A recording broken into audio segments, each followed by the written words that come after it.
Hola, ¿qué tal? Mi nombre es Keisel Muñoz, soy estudiante del segundo semestre de la carrera de Ingeniería Industrial en la Universidad de Guayaquil y hoy les voy a hablar sobre las propiedades de los materiales.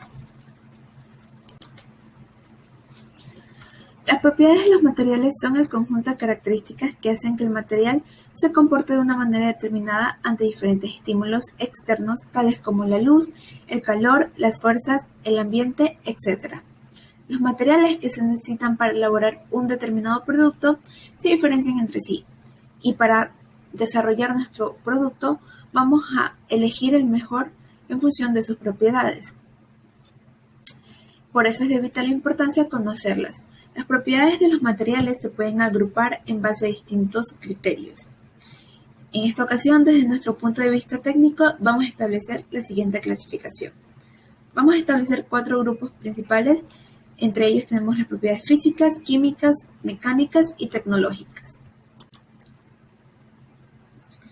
Primeramente, las propiedades físicas. Estas son observables y medibles, sin requerir ningún conocimiento de reactividad o comportamiento químico de la sustancia, sin alteración de ninguna naturaleza a su composición o a su naturaleza química. Las propiedades físicas son más bien las características cosméticas del material, y su respuesta a sustancias químicas no tiene nada que ver en la evaluación física del material.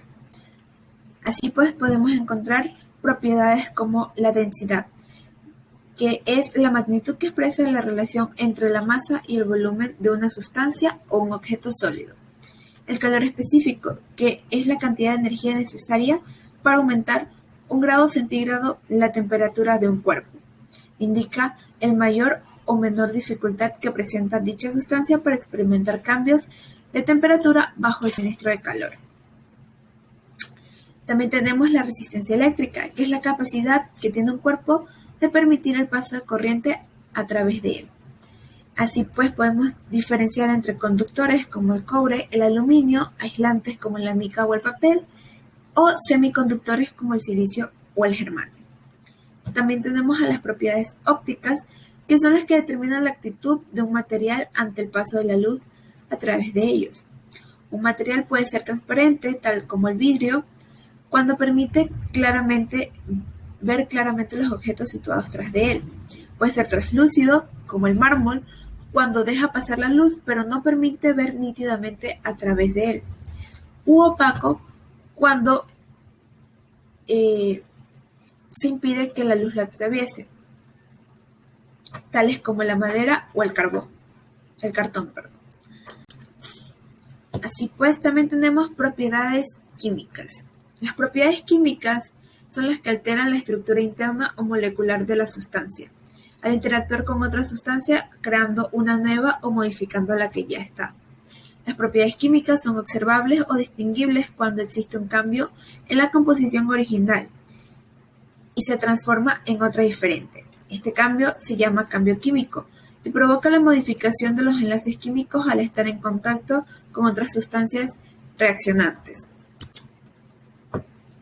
Entre las propiedades químicas tenemos la estabilidad química, que es la que indica la capacidad de un determinado elemento o compuesto químico de reaccionar espontáneamente al entrar en contacto con otro elemento o al descomponerse.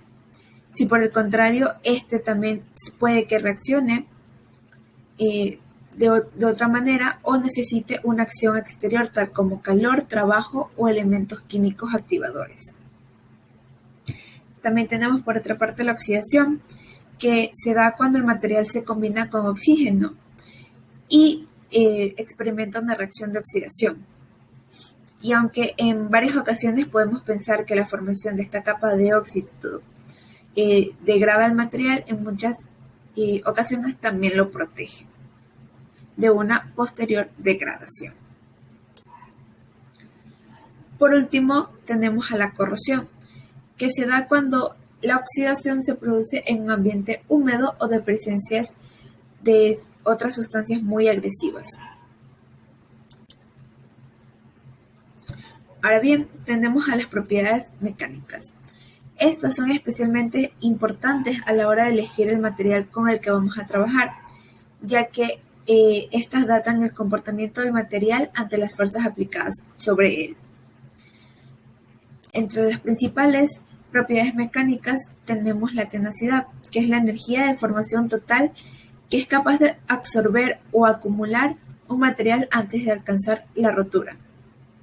También tenemos a la fragilidad, que es la incapacidad de un material de sufrir deformaciones importantes sin llegar a romperse.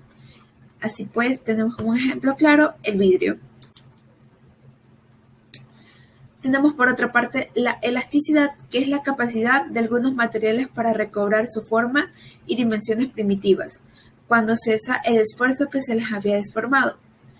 Como ejemplo de esto tenemos a las ligas o a las gomas de peinar. También tenemos la plasticidad, que es la actitud de los materiales de adquirir deformaciones permanentes, es decir, que no recobran su forma y dimensiones primitivas cuando cesa el esfuerzo que se los había deformado. Como ejemplo de esto tenemos a la plastilina, la cerámica o el alambre. También tenemos como otra propiedad a la dureza, que es la oposición que presenta un material al ser rayado por otro. Y como ejemplo de materiales muy duros tenemos el vidrio, el diamante o la vidia.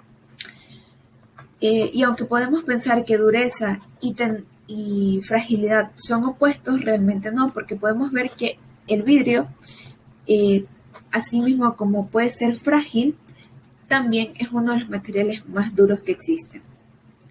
Como último punto tenemos a la fatiga, que es la propiedad que nos indica el comportamiento de un material ante esfuerzos inferiores de rotura, pero que actúan de una forma repetida. Como ejemplo clave de esto podemos tener cuando fatigamos un alambre para romperlo con las manos. Damos vueltas en el alambre y este se va deformando y calentando hasta que llega al punto de rotura.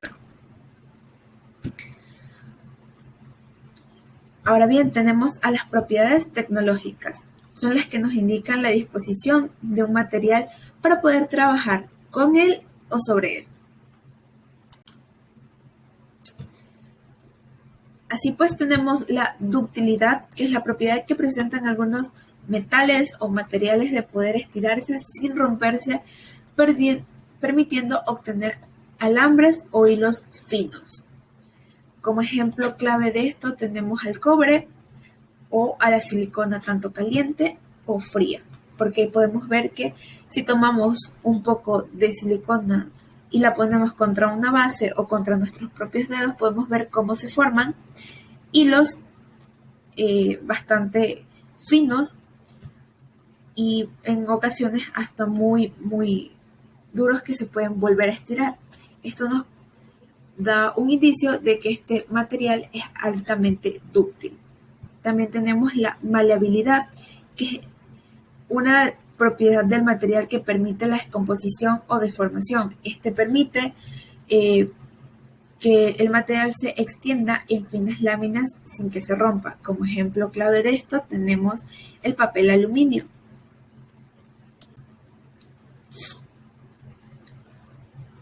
Por otro lado tenemos a la resiliencia, que es la medida de la energía que se debe aportar a un material para romperlo. Y el ensayo de resiliencia pues simplemente se basa en determinar cuánta fuerza o energía se necesita para que determinado material se rompa.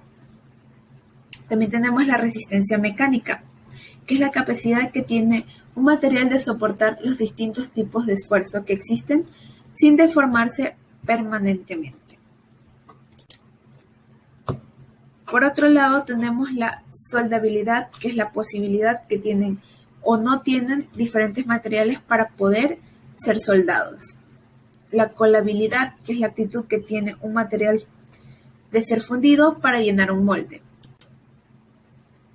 Y como últimos dos puntos tenemos la mecanibilidad, que es la facilidad de algunos materiales para ser mecanizados por arranque de viruta, o que también se le llama maquinabilidad.